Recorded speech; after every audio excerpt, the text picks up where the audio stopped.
Elhamdülillah, elhamdülillah, elhamdülillahi Rabbil alemin. Esselatu vesselamu ala Resulina Muhammedin ve ala alihi ve sahbihi ecma'in.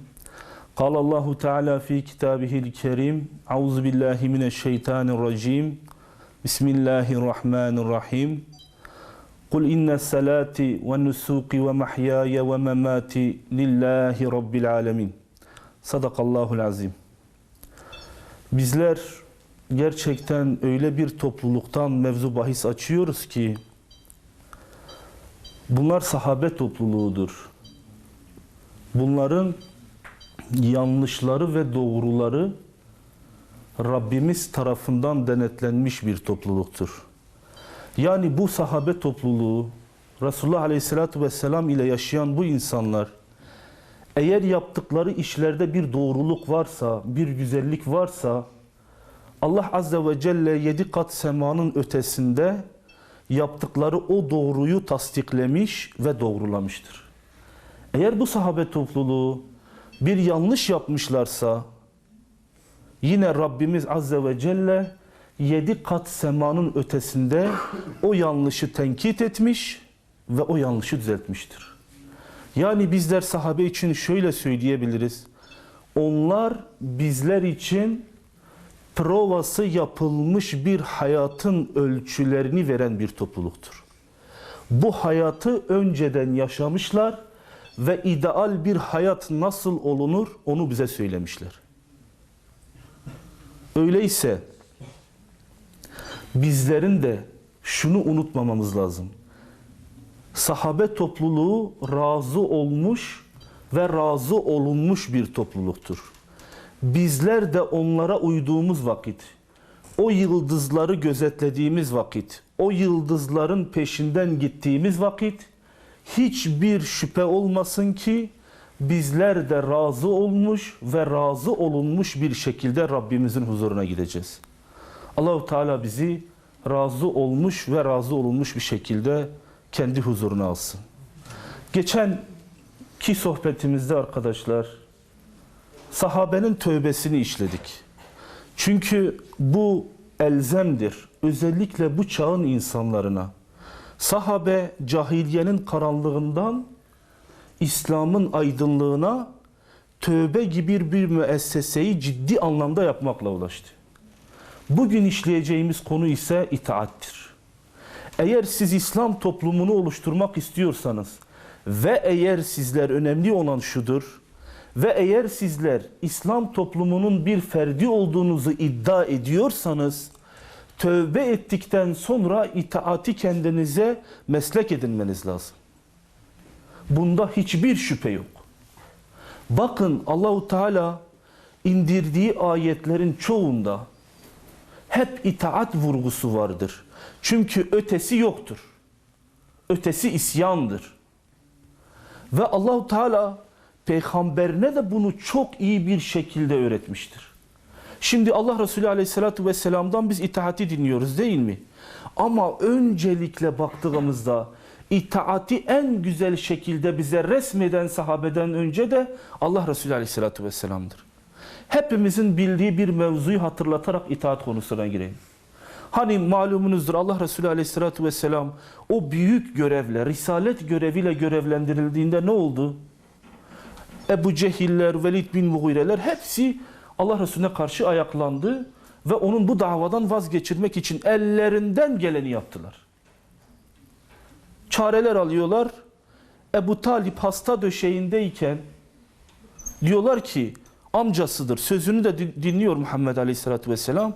Gidelim ona söyleyelim ki bu davasından vazgeçsin. Geliyorlar Ebu Talib'e. Senin yeğenin şöyle bir iddia ile, iman ile, İslam ile ortaya çıkmış. Söyle ona. Ne istiyorsa verelim. Ağzını açsın, konuşsun. Öyle ki dünyalık namına neyi talep ederse biz bunu ona vereceğiz. Eğer istiyorsa şahımız olsun, padişahımız olsun. Eğer istiyorsa mal verelim, zengin edelim. Yok eğer hastaysa iyileştirelim. Yok eğer başka ün şöhret peşindeyse onu da en şöhretlimiz yapalım. Ebu Talip diyor ki vallahi sizin söylediğiniz gerçekten itiraz edilmeyecek bir mevzudur. Geliyor Allah Resulü'nün yanına, şefkat diliyle yaklaşıyor ona. Senin kavminin büyükleri diyor, gerçekten red edilmeyecek bir teklifle geldi. Ne diyor amca? Diyor ki, işte ne istiyorsa ona verelim. Allah Resulü Aleyhisselatü Vesselam orada kullandığı cümle bugünün Müslümanlarına da bir yol işaretidir. Ey amca diyor, değil onlar bana dünyalık bütün malları, vallahi gezegenin, uzayın bütün hakimiyetini verseler, yani sağ elime güneşi, sol elime ayı verseler dahi ben bu davadan vazgeçmem. Ancak diyor, Rabbim isterse müstesna. İşte burada bile Allah Resulü'nün İslam'a olan itaati, imana olan itaati, Allah Azze ve Celle'ye olan itaati en güzel şekilde gösteriyor. Benim davam, benimle müstakil bir dava değildir. Bu davanın Rabbi Allah'tır. Eğer o bana emir verirse, derse ki bu davadan vazgeç, hiçbir şey almadan vazgeçer. Onun için sahabe Allah Resulü'nden gördüğü itaat budur. Bakın Allah Resulü Aleyhisselatü Vesselam eğer kendisine gece bir ayet inmişse, ki onun görevi o ayeti insanlara açıklamaktır, mübelligdir. Eğer gece bir ayet inmişse sabaha ayeti bırakmamıştır. Hemen gece gitmiş, insanları görmüş, Rabbimizin böyle bir emri var, haberiniz olsun demiş. Eğer oturarak ayet inmişse ayağı kalkmayı beklememiş. Eğer devenin üzerinde bir ayet gelmişse deveden inmeyi beklemeden insanlara o emri hemen ulaştırmış. İlk emre itaat eden odur. Bakın çok gariptir. Allah Resulü itaati nasıl içselleştirmiş? Nasıl ete kemiğe büründürmüş? Medine'ye geldiğinde hicretin 16. ayında Allah Resulü'nün de yüreğinde olan Kabe-i Muazzama'ya doğru yönelip namaz kılmaktır. Ama o günün şartlarında Allahu Teala Mescid-i Aksa'ya doğru yönünü dönmesini ister ve Mescid-i Aksa'ya doğru namazını kılar. Ayet gelir. Artık der, yönünü Mescid-i Aksa'dan Mescid-i Haram'a çevir. Ve namaz üstündedir. Ayet gelir ama namaz üstündedir. Allah Resulü ne yapmıştır? Namazı bitirmiştir. Ondan sonra ayeti mi okumuştur? Hayır. İtaat edecek ya. İtaati kendine dert etmiş ya. Beklemek yok. Fasıla yok. Ara yok. Daha namazın üzerindeyken Cebrail aleyhisselam kıble ayetini indirir indirmez Allah Resulü namazın üstündeyken yönünü Kabe-i Muazzama'ya çevirir. Daha namazın üstündeyken. İtaati anlıyoruz değil mi? Sahabe kimden öğreniyor? Allah Resulü'nden. Öğreniyor ve bizlere de öğretiyor. Bakın diyor, bu çağın Müslümanlarına sizin asıl derdiniz Allah'a itaatsizliktir. Doğrudur. Bugün Allah'a ve Resulüne ve sizden olan ulul emre itaat edin ayetinde herkes ulul emir kimdir? O ulul emirin vasıfları nelerdir? Arayışı içindedir. Oysa ki bizler daha kamil anlamda Allah'a ve Resulüne itaat etmemişiz. Örnekleyeceğiz inşallah. Dedik ya, gerçekten sahabe bunu mükemmelleştiriyor. Hangisinden örnek vereyim diye çok zorlandım. Ama gerçekten bugünün insanına da söylersek herhalde onlar da bize hak verecektir. Düşünün, bir şeyde itaat edeceksiniz. Bu sizde maddi bir bağımlılık hale gelecek. Nedir o? İçki değil mi? Bugün Birçok insan bu beladan kurtulmak için aylarca tedavi görüyor. Yine hakeza ilaç kullanıyor. Yine hakeza psikolojik destek alıyor. Sonuçta tiryakiliktir. Adam bulaşmış bu hastalığa. Sahabe nasıl kurtuluyor? Onlar da içiyor. Daha bu ayetler içkinin kamil bir anlamda içilmemesi gerektiği ayetleri inmeden önce sahabe-i kiram efendilerimiz de içki içiyor. Çünkü daha haram değil. Ayet iniyor. Artık içki içilmeyecek diyor. Maide suresinin 90. ve 91. ayet biliyorsunuz fasılalı olarak geliyor. İlk başta Allahu Teala onun kötülüğünden, sonra çirkinliğinden, en sonunda da haramlığından bahsediyor. Maide suresinin 90. ve 91. ayeti geldiğinde Enes bin Malik anlatıyor. Diyor o ayet münadi tarafından Allah Resulü birini görevlendiriyor. Çık dışarıya, içkinin haram kılındığına dair ayeti insanlara açıkla diyor. Münadi çıkıyor ve içkinin haram olduğuna dair Maide suresinin 90. ve 91. ayetini okuyor. Enes bin Malik diyor tam o sırada ben de bir içki aleminin içindeydim. Yanımdakiler içki içiyordu. Vallahi diyor ayeti duyar duymaz içki haram mı kılındı diyor. Herkes önündeki o içki şişelerine, o kadehlerini elinin tersiyle itti. Anında duydular ya, kulaktan içeri girdi ya, anında yüreğe de tesir ediyor. Başka bir sahabi anlatıyor. Diyor münadi sesleniyordu içki haram kılınmış diye. Diyor içlerimizden bir kısmı bu sesi duyduğunda bardak onların dudaklarındaydı. Sesi duyar duymaz yudumu ağzında olan ağzından aşağı attı. Midesine giren o sesi duyduktan sonra o yudum midesine giren ne yaptı? Ellerini boğazlarına koydu da kendini zorla midesinden çıkardı. İtaat budur. Beklemek yok. Yahu tamam da ben tiryakisiyim kardeşim. Nasıl olacak bu iş? Bir süre geçsin, azaltayım, biraz daha eksilteyim. Hayır. Öyle değil. Bu itaat değildir. Eğer Rabbiniz bir şey söylemişse, onun Resulü bir şey söylemişse, bir mümine yakışan semi'na ve eta'na demektir. Ne demektir? Duyduk ve ya Rabbi itaat ettik. Budur. Geliyor. Yine Medine dönemidir. Allah Resulü Aleyhisselatü Vesselam ideal bir toplumu aynı zamanda Medine'de de geliştiriyor.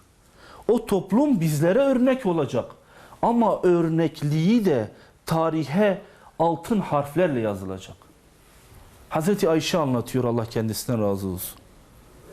Diyor ki Allah Resulü Aleyhisselatü Vesselam örtü ayetini okuduğunda mescitte bazı başı açık örtüye uymayan kadınlar vardı ki o güne kadar örtünmek farz değildi. Allah Resulü hutbede o ayeti okuduğu an arka saflardaki kadınlar hemen kuşaklarındaki bezleri söktüler ve üzerlerini tamamıyla örttüler. Yani şunu demediler arkadaşlar. İyi güzel örtü farz kılınmış. Semi'na ve eta'na ya Rabbi duyduk ve itaat ettik. Lakin müsaade et ya Rabbi eve kadar gidelim. Üzerimize düzgün bir şey örtelim. Hayır. Söyledi mi Allah Resulü? Söyledi. Allah emretti mi, farz kıldı mı? Kıldı. Bitmiştir. Anında orada hemen elbiselerini bellerine bağladıkları kuşağı söküp başlarını örtüyor. Hazreti Ayşe devam ediyor. Kimilerinde de kuşak yoktu da elbiselerinden bir parça kesip başlarını örtü. Kimilerinde yine o örtüyecek kuşak yoktu, bez parçası yoktu. Eşlerinin arkasına saklana saklana eve kadar gittiler. Diyor kimisi de yolda bunu duydu. Yolda mescide doğru geliyor eşiyle beraber, bir münadi sesleniyor. Diyor ki bakın kadınlara örtünmek farz kılınmıştır. Ve ayeti akabinde okuyor. Kadın ne yapıyor?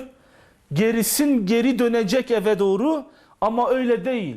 Kocasının cübbesinin altına saklanaraktan eve dönüyor. Nasıldır? İtaat budur değil mi? İşte bir toplum yaratmak istiyorsak, eğer Rabbimizin bizden razı olmasını istiyorsak ve bunun için bir şeyler yapıyorsak, oruç tutuyorsak, namaz kılıyorsak, hac yapıyorsak ve insanların kalbini kırmıyorsak, ticaretimizde dürüstsek, bu bir itaattir. Ama itaati tamamıyla hayatımızın her alanını almaktır. Yahudi ve Hristiyanlar gibi değil. Onlar Allah'ın bir takım ayetleri hoşuna gittiğinde itaat eder, bir takım ayetleri hoşlarına gitmediğinde, nefislerine ağır geldiğinde itaat etmezler.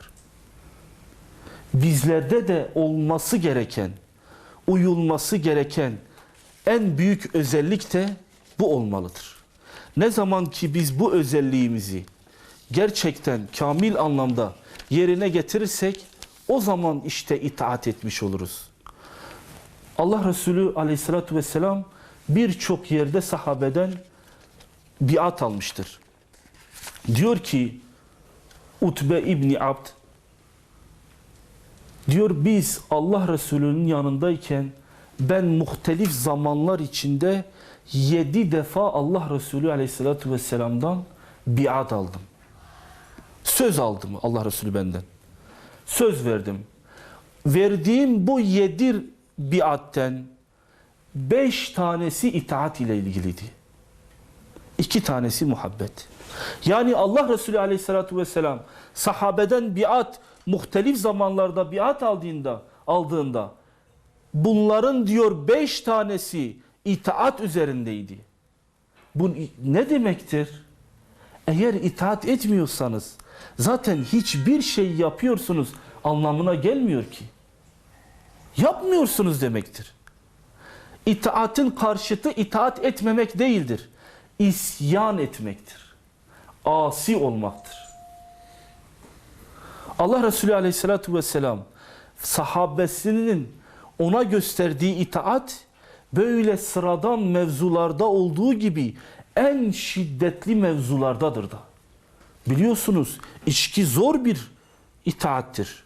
Örtünmek bugünün insanına söyleyin. Bakın bu ayetler bugünün insanına da, birçok Müslümana, bize de geçerlidir. Yapamıyoruz. Farz mıdır değil midir? Olmalı mıdır olmamalı mıdır? Adet nispetinde mi olmalıdır yoksa adet nispetinden çıkmalı mıdır?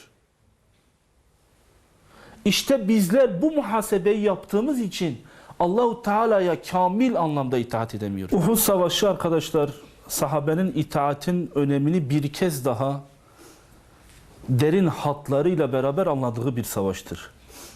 Bu savaşta biliyorsunuz zahiren Müslümanlar yenik bir pozisyona düşüyor.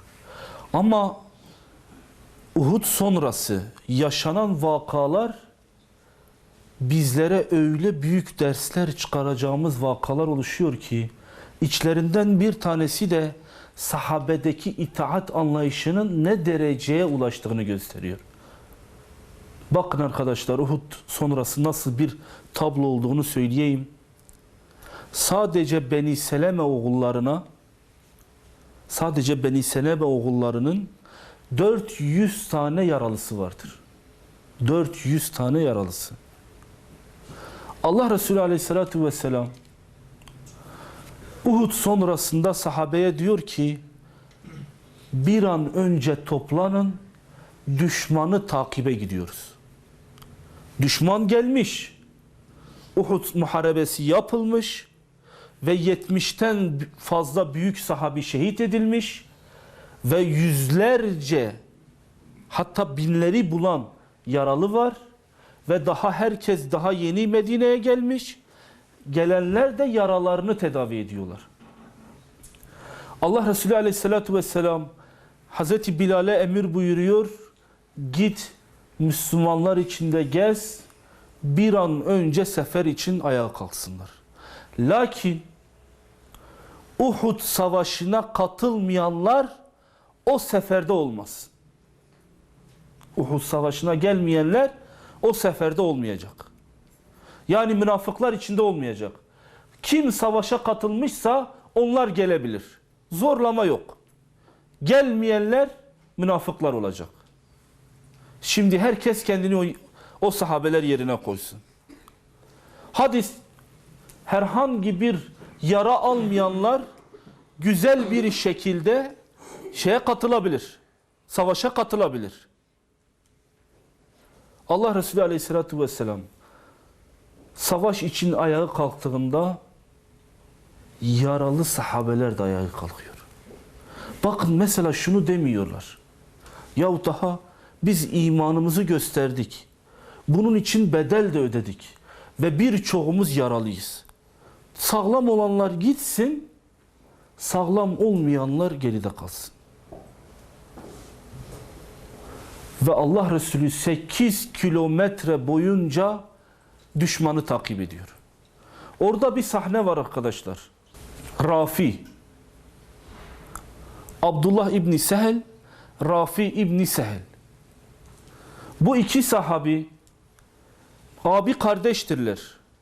Bir tanesinin yarası o kadar derindir ki yarasının içine elini koyuyor. Şu elini yarasının içine koyuyor. Ve Allah Resulü emir buyurmuş. Herkes, Uhud'a katılan herkes düşmanı takip için benimle beraber gelsin. Allah Resulü nasıl bir durumdadır? Çenesi yırtılmış, dişi kırılmış, miğfer başına batmış. Yani o da düzgün bir konumda değil. Zahiren ciddi anlamda yıpranmış. Bedenen ciddi anlamda yıpranmış. Ve Allah Resulü yola çıktığında bu iki sahabi arkadaşlar, ben yaralıyım diye bakmıyor. Değil midir ki Allah Resulü emretmiş yola çıkalım diye? İkisi başlıyor yola çıkmaya. Şimdi bir tanesinin yarası ağır, bir tanesinin hafif. Yaralı olan yürüyor, bakıyor ki geride kardeşi kalıyor. Ara ara onu sırtına alıyor ve öyle peşinden ta Allah Resulü'nün yanına kadar gidiyor. Allah Resulü'nün yanına ancak 10 saat sonra varıyorlar. 8 kilometreyi 10 saat sonra geçebiliyorlar. Şimdi arkadaşlar, itaat bu değil midir? Zaten yıkılmışsınız. En yakınlarınız şehit olmuş. Ve maddi anlamda ciddi bir şekilde korku da var. Ama peygamber emretmişse bu bedene gelen cefaları sahabe göz önünde bulundurmuyor. Onlar için musibettir. Ama gerçekten musibet itaate engel değildir. Sahabelerin o halde olduğunu, Beni Selime oğullarının o halde olduğunu, 400'den fazla yaralıyla Allah Resulü'nün yanına geldiğini görünce Allah Resulü dayanamıyor ve o itaati de görünce ellerini açıyor, diyor ki ya Rabbi, ya Rabbi Beni Selime oğullarına rahmet et. Mağfiret et, onları bağışla. Eğer sizler itaati ve namazı ve ibadeti yapmazsanız Allah size merhamet edecek değildir.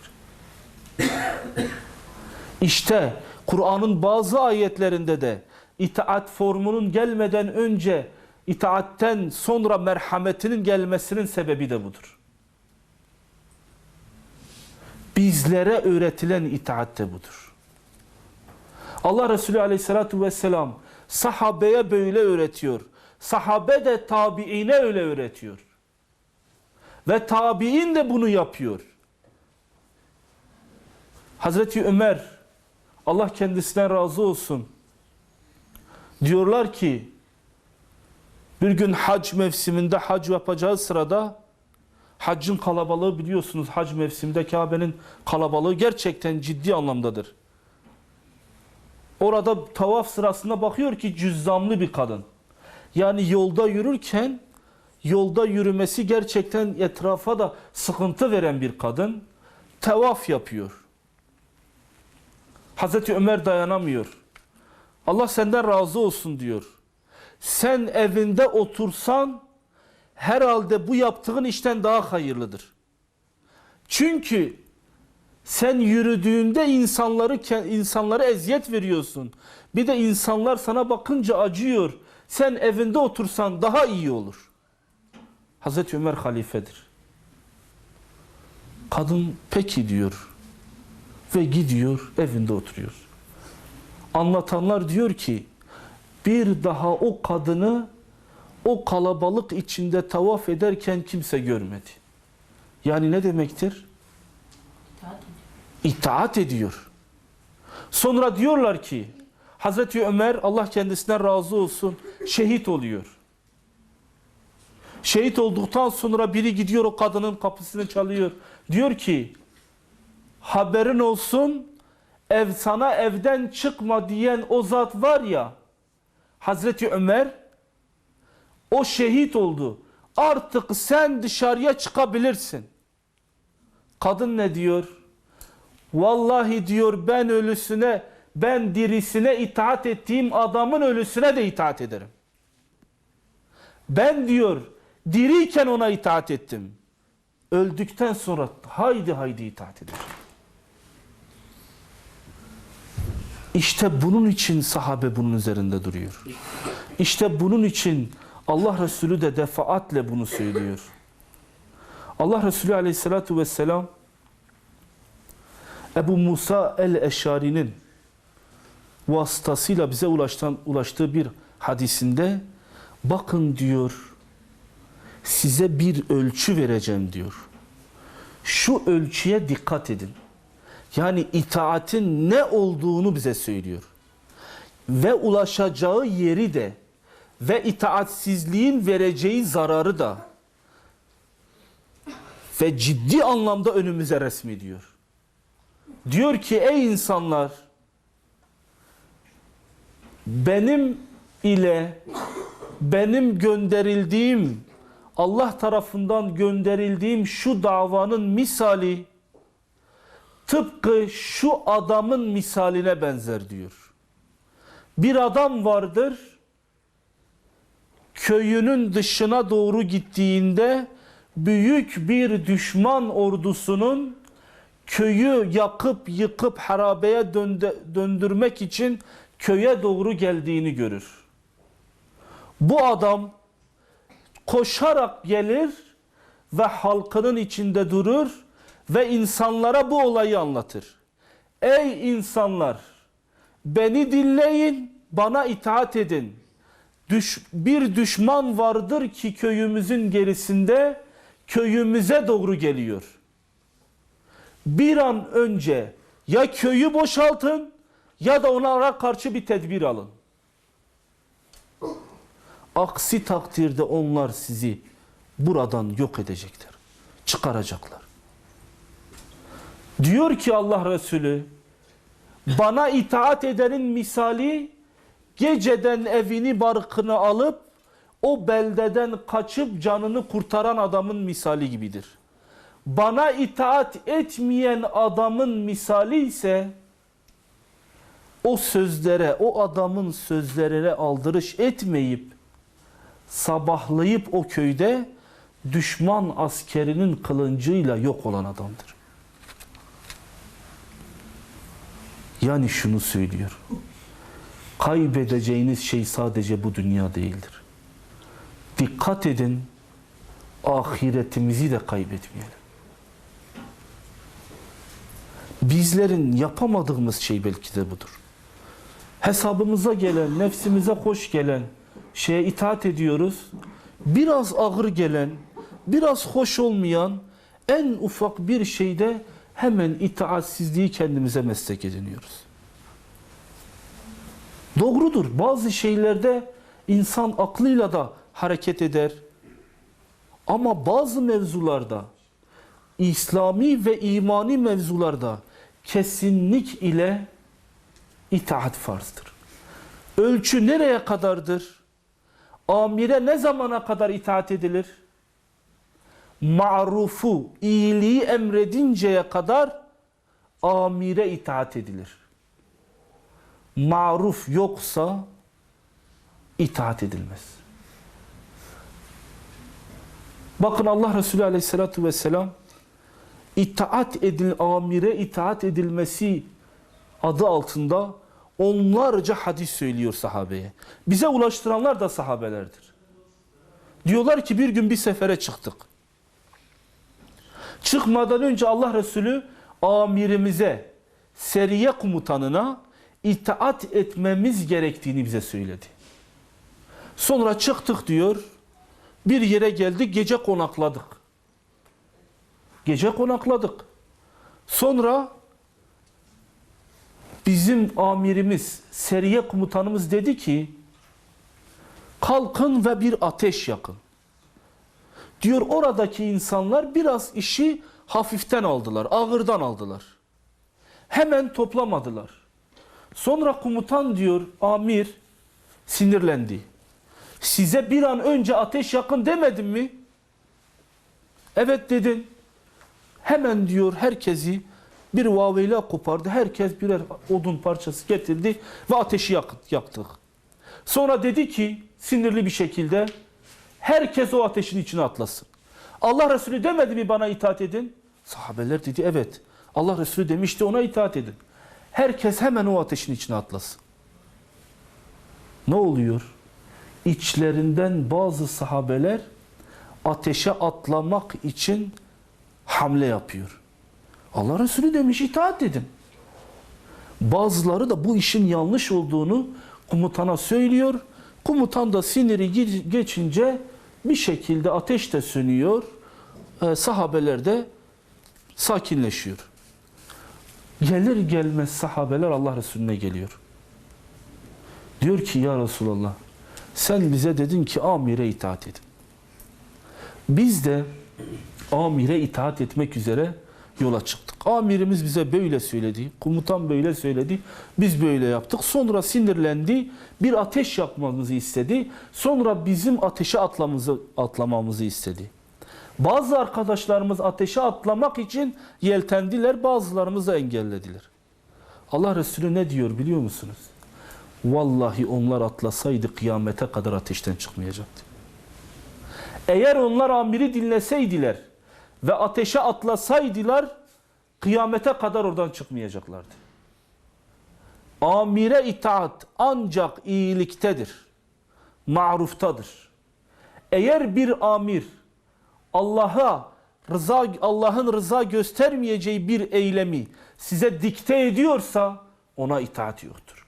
Kim olursa olsun, makamı, mevkisi ne olursa olsun, en ufak bir şekilde gayri İslami bir ahlakı, gayri İslami bir söylemi, gayri İslami bir fiili ise emrediyorsa kesinlikle ona itaat yoktur. Ama etmiyorsa mutlak bir şekilde ona itaat vardır. Çünkü onun itaati İslam'ı yeni baştan ayağa kalkınmak içindir. Allah kendisinden razı olsun. Hazreti Ebu Zer, Hazreti Osman tarafından Reveze'ye sürülüyor. Orada kaldığı süre boyunca hayatının geri kalanını çölde bir çadırın içinde geçiriyor. Sonra 2-3 kişi geliyor onu görmek için çadırına uğradığında diyorlar ki işte Hazreti Ebu Zer hac yapmak için Kabe'ye gitti. Şu anda o Mekke'dedir. Hemen 2 kişi peşi sıra gidiyor. Yanına oturuyorlar.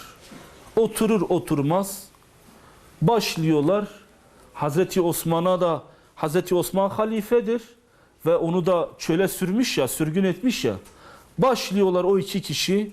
Ya Ebu Zer diyor. Hazreti Osman şöyle hata yaptı, şöyle yaptı, şöyle yaptı, şöyle yaptı, şöyle yaptı. Başlıyorlar saymaya. Sonra diyorlar ki vallahi diyorlar işte kısır olarak kılınan namazı da tam olarak kıldı.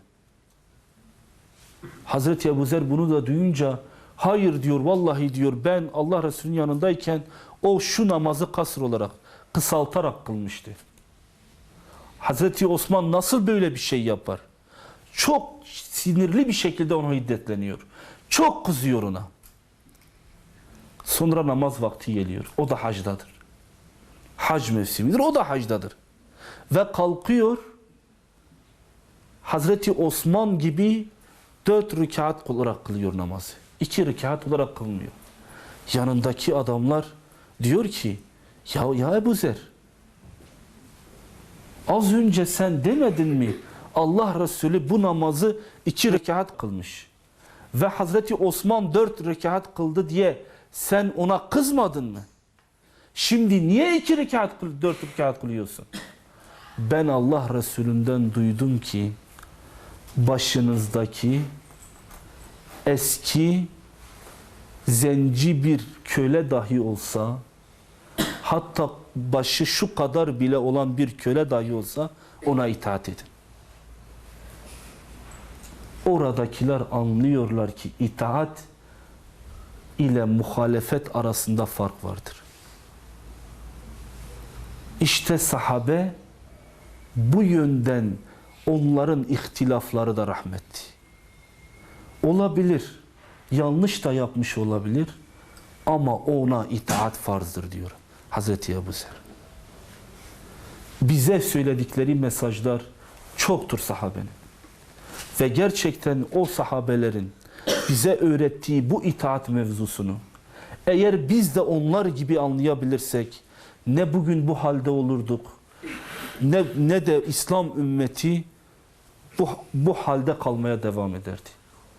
Bakın eğer itaat etmez isek bizim başımıza neler geleceği biraz sonraki ayeti de görelim. Allah-u Teala Kur'an'da Şuara suresinde 8 yerde aynı cümleyi tekrarlıyor. 8 yerde aynı cümleyi tekrarlıyor. Farklı muhtelif 8 ayette tekrarladığı cümle nedir? Kısa ve özdür. Mesaj nettir. Gerisi vardır, arkası vardır, önü vardır. Ama bize lazım olan yeri çok net bir mesajdır. Ne diyor Allahu Teala? Şuara 108'de, Şuara 110'da, Şuara 126'da, Şuara 131'de, Şuara 144'te, Şuara 150'de, Şuara 163'te, Şuara 179'da Allah-u Teala şöyle buyuruyor: gelin artık Allah'tan korkun ve bana itaat edin. Dinlediniz mi az önceki itaati? Resulullah Aleyhisselatü Vesselam'ın nasıl bir itaate sahip olduğunu dinlediniz mi? Dinledik. Sahabenin nasıl itaat etmesi gerektiğini dinledik mi? Dinledik. Bundan sonraki emirlerde nasıl emir verildiğinde nasıl bir şekilde itaat etmemiz gerektiğini, anında itaat etmemiz gerektiğini dinledik mi? Dinledik. Nefse ağır gelse de itaat etmemiz gerektiğini anladık mı? Anladık. Bazı ufak problemler olmasına rağmen itaat edilmesi gereken bir şeyde itaat etmemiz gerekiyor mu? Anladık mı? Anladık. O zaman yine aynı ayeti koyalım. Gelin artık Allah'tan korkun ve Resulullah Aleyhisselatü Vesselam'a itaat edin. Peki etmezsek ne olur? Yine Allah-u Teala cevap veriyor. Diyor ki Ahzab suresinin 66. ayetinde. O gün, yani mahşer günü, yani cehennemlikler cehenneme konulduğu anda ve onların cehennem içinde bocaladığı anda yüzleri o ateş içinde çevrilenler var ya, ah keşke diyecekler. Ah keşke Allah'a itaat etseydik ve peygambere itaat etseydik diyecekler diyor. Ah diyecekler. O ah telafisi olmayan bir ahtır. O ah muflislerin ahıdır. O ah gerçekten ebedi cehenneme müstahak olanların ahıdır. Rabbim bizleri öyle bir sahneden muhafaza eylesin. Rabbim bizlere Resulullah Aleyhisselatü Vesselam'ın itaatini anlamayı ve yaşamayı nasip eylesin. Sahabe gibi itaat etmeyi nasip eylesin. Ve itaat ederken severek itaat etmeyi bize nasip eylesin. Allahu Teala sizden razı olsun. Ve ahiru da'vana enilhamdülillahi rabbil alemin.